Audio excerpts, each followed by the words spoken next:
So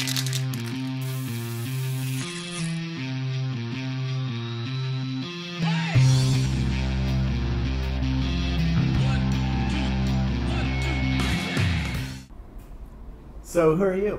So we're Soluto. I'm Tomer, Soluto's CEO and co-founder. I've got years of experience with PCs. I started programming at the age of 10 and grew with PCs since.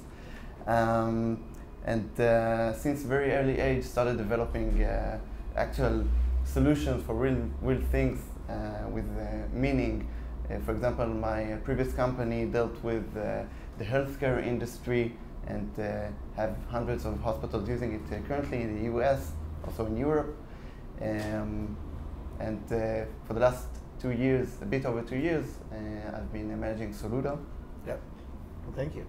Who are you? My name is Roee Adler. I'm the Chief Product Officer of Soluto. Also been developing software since the age of 10. Started with computer games, then went on to more complex systems. I founded a startup, was involved in several exits. I worked for a bunch of startups and for larger companies such as Intel for a short period of time. Yeah. And in Soluto, I'm in charge of the product and all the outbound operations of the company. Yeah, you're the first company that we're seeing on our tour through Tel Aviv, Israel. And everybody here was like, you guys had to see Soluto. You know, they're doing something really interesting. And I kept hearing, they're making software for Windows. I'm not that interested in Windows. You know, I can see that there might be that bias. But when I got the demo, I was like, wow, this is mind blowing. Cool. You know? So tell me, what does your product do? Because we'll introduce that. You said why Windows, why software? Well, why is it? We all got used to the fact that PCs are frustrating. You know, most of us, all of us are PC users. Everyone are PC users nowadays. And if you ask the typical user how is his PC experience, is typically very frustrated with it. Yeah. And actually, it's something that changes the markets, trends. You know, the success of Apple in the last couple of years, different platforms, the drive of web applications. There are many things that happened due to the fact that most users are frustrated. So what's a frustration?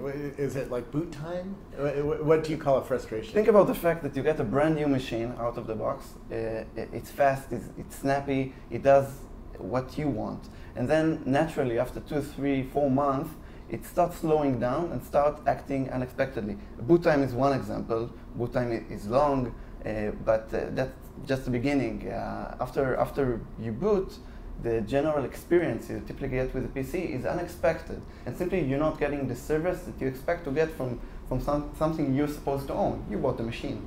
Yeah, and we've got into a stage where, you know, the tech users of the world have a good experience because they know how to deal with the PC. But the non-tech users just suffer. We learned some things like don't load software, right? I use a web browser, that's it. Exactly. We'll get to why this is in a second because that's a huge other issue. But we've gotten to a stage where you're one of two people. You're either the go-to guy, where your family and friends call you up, hey, I have a slow PC, or I got this problem, what should I do? Or you're the one that needs help. And again, this drives markets, right? And the frustrations come from various aspects. Some of them are related to recent software business models, such as loading the user with toolbars. Yes. There are all kinds of places that attack the uninformed user and make his experience very frustrating. And we are here to just put an end to that. So how are you going to do that? Because when I heard this first pitch, I was like, oh, come on. I've heard this before. I worked at Microsoft. Yeah. I was like, how can they improve on what Microsoft... You know, Microsoft has lots of smart people trying to solve some of these problems, and they haven't been able to do it. So what makes a small little company from Israel likely to change the world here? So we've been developing very advanced technology. We can divide it to two. First, the first part is very deep kernel drivers and technology and algorithms that detects frustrations, understands reasons, and really makes things much clearer. And the second part is involving community and crowdsourcing into that. We got to the understanding that we don't think that a single company in the world, no matter who it is, even Microsoft, can solve that by themselves. We need two things, clarity and the amazing minds that are there, and the knowledge that the techies have. Yeah, because if you the knowledge is out there. There are people who have perfect smooth PCs, right? But they're a very small minority. Yeah. And in addition to that, many people have this concept that it's Microsoft's fault, right? Windows sucks. We hear it very often, but our research has shown that although Microsoft have their share of problems, it's often not Microsoft to blame. There are various other very well-known vendors whose software is either clashing with the Windows systems or with the drivers or between one another, and this is what makes it so tricky, right? Everyone knows what Task Manager is. Think about this phenomenon, right? Why should the uninformed user know what Task Manager is? But still, it's not good enough to understand, and this is why we need to go very deep into the kernel, and we'll just sketch the system in a second on the whiteboard to make it clearer. It's a combination, it's a stack of technologies starting from the lowest levels of Windows to understand what's really causing these clashes, going into the web involving this collective knowledge. Well, let's talk about just boot time, right? Right. Because what did you guys find happens during boot time? And why does it get longer and longer to where on one of my PCs it takes 4.5 minutes to start up the PC? I mean, it's really a long time because I loaded a bunch of stuff on there, right? But you guys know what's going on. I have no clue why it got long. So tell me a little bit. As an example for our way of tackling things, we really analyze what goes on during your boot and are able to illustrate it in a very, very clear and simplistic way. Yeah. And what goes on is that there is the part that's related to Windows, and there's the larger part that's related to other software installed on your PC that you just didn't know. You may know that some stuff are loading in the boot, but you have no idea what takes how long, and we show you all of that. Right. But the boot itself, the time it takes is negligible when you look at the ongoing effect. We have found, for example, it's surprising to many people, that the average amount of applications that load during your boot is 100.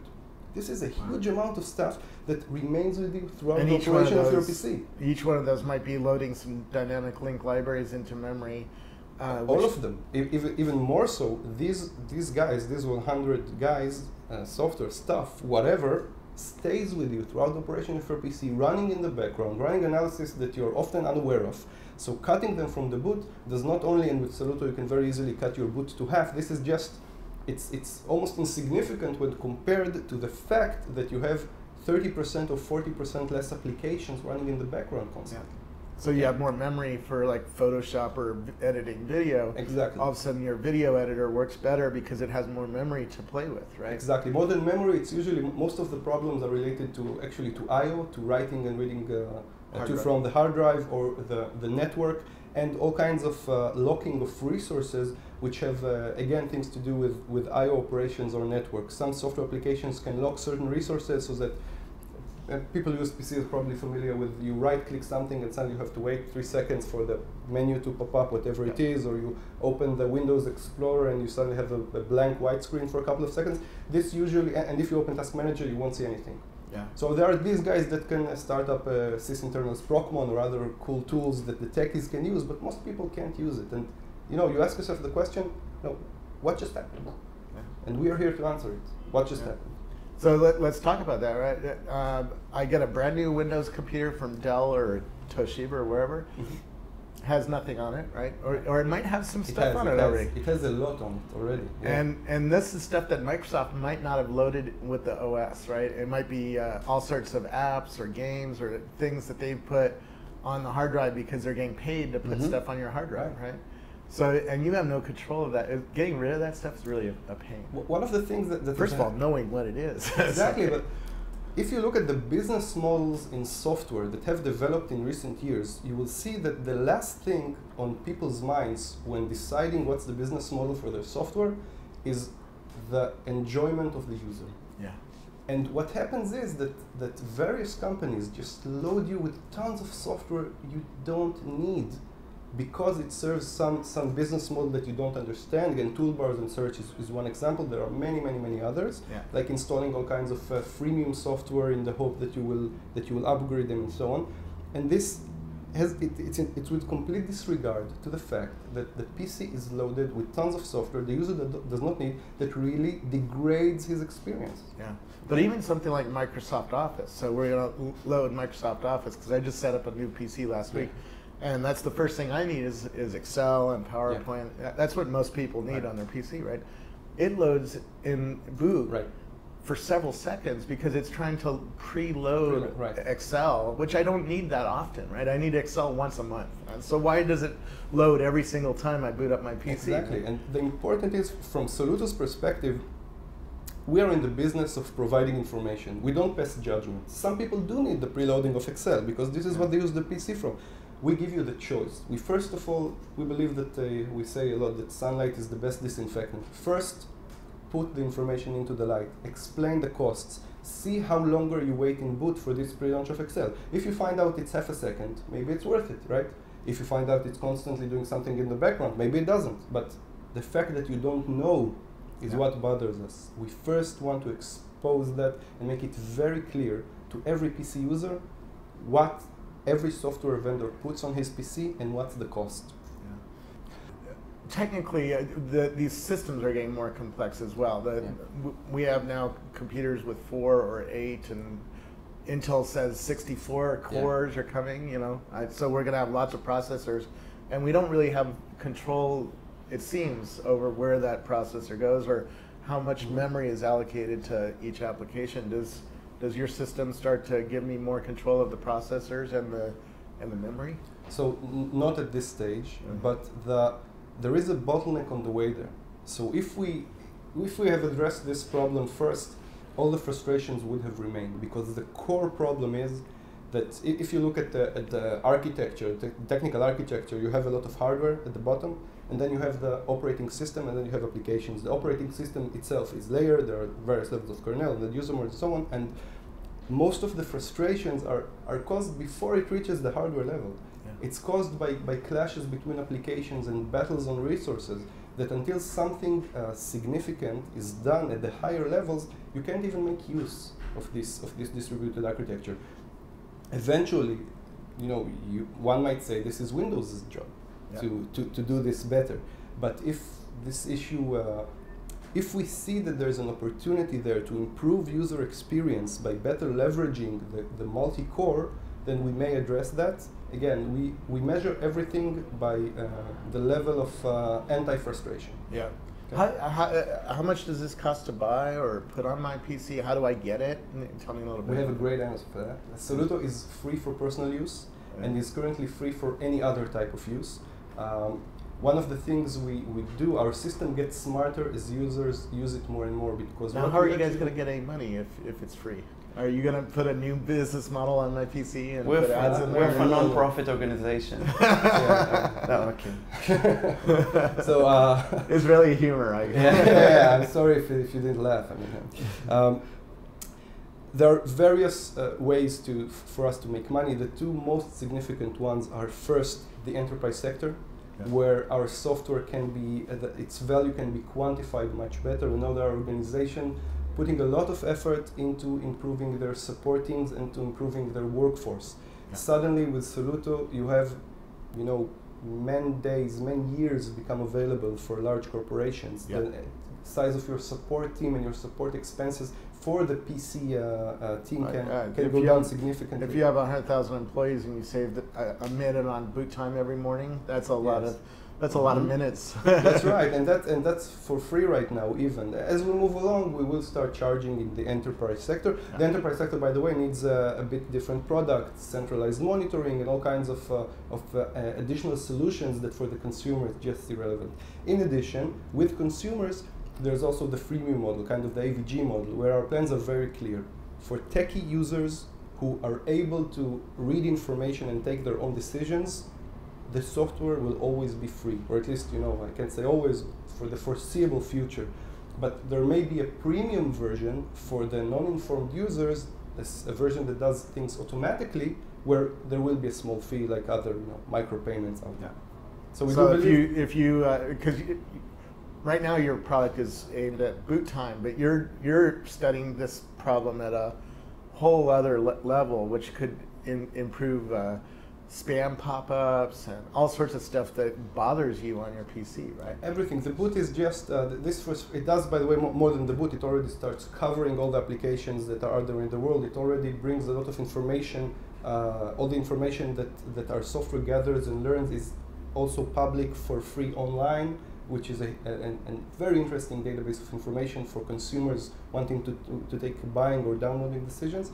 And in addition, it will already bring a new set of features.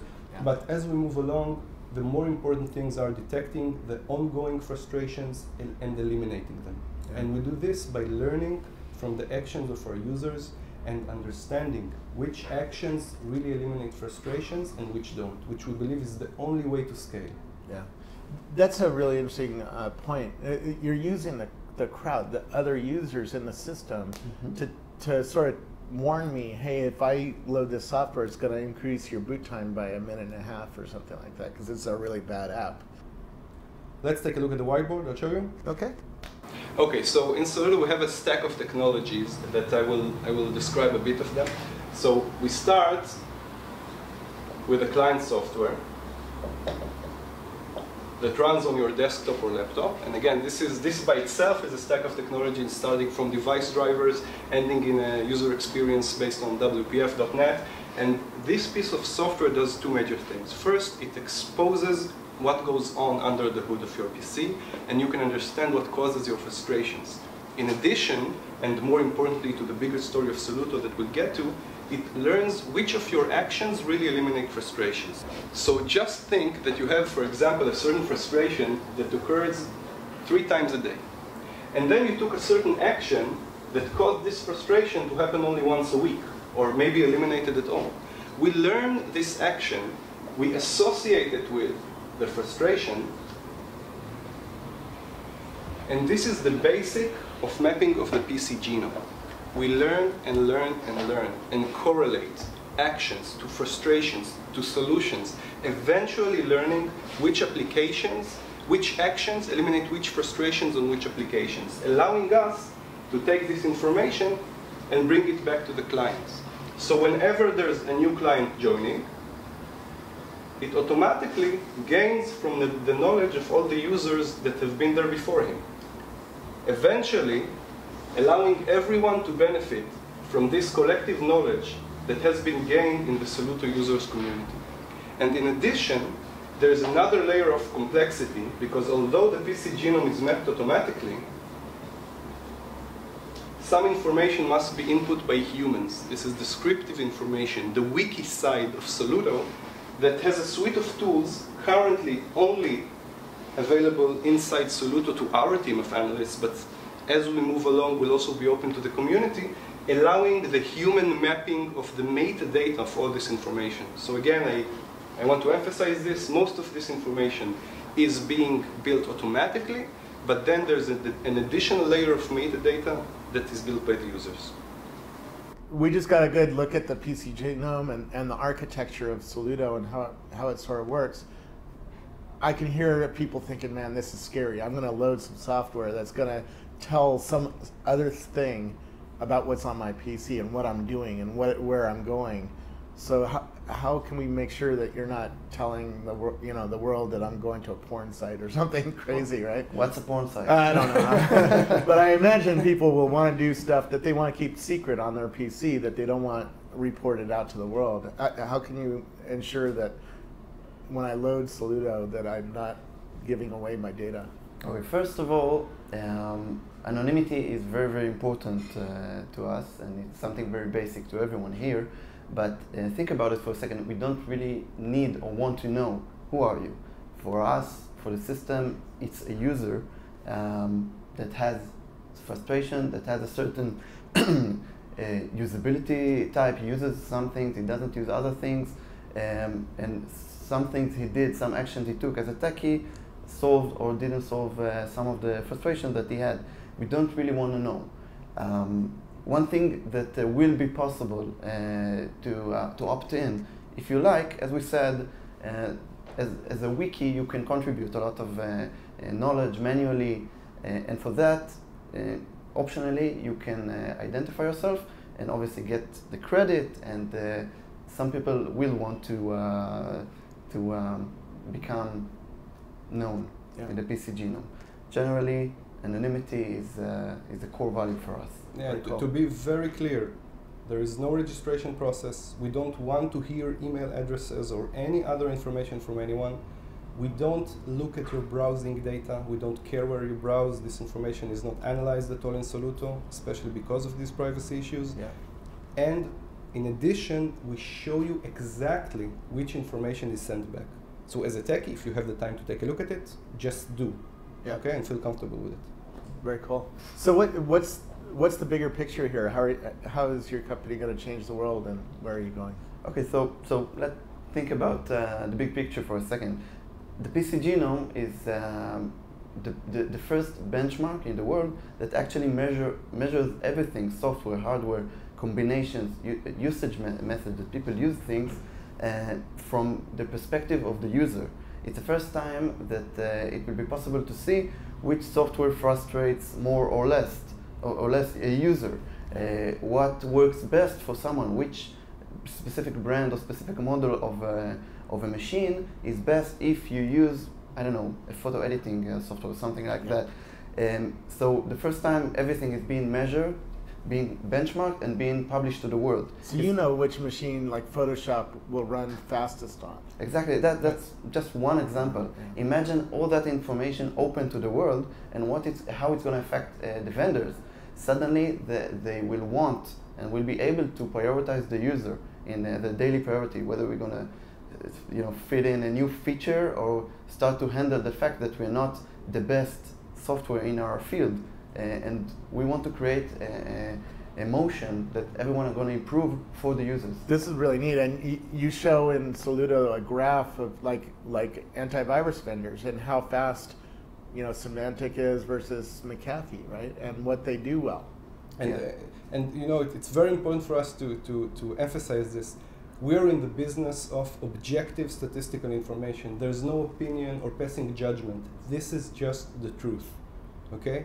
And hopefully what we will do is just help the vendors improve, which we believe at the end of the day will change the industry. Because if in the priority sheet that vendors have when they, in the product management practices, in their business development practices, if they see how the user will enjoy my software, or the other way around, how am I harming the PC experience of the user is one of the top priorities, the computing world will just become a better place. Yeah. What are you guys, for a final question, what are you guys learning by doing this? You have some beta testers now. What are you learning that's surprising about the PC world? We are finding some surprising things that if you went around the street and asked people which software is more frustrating than the other, the truth will surprise you, and this will be exposed very soon on the PC genome.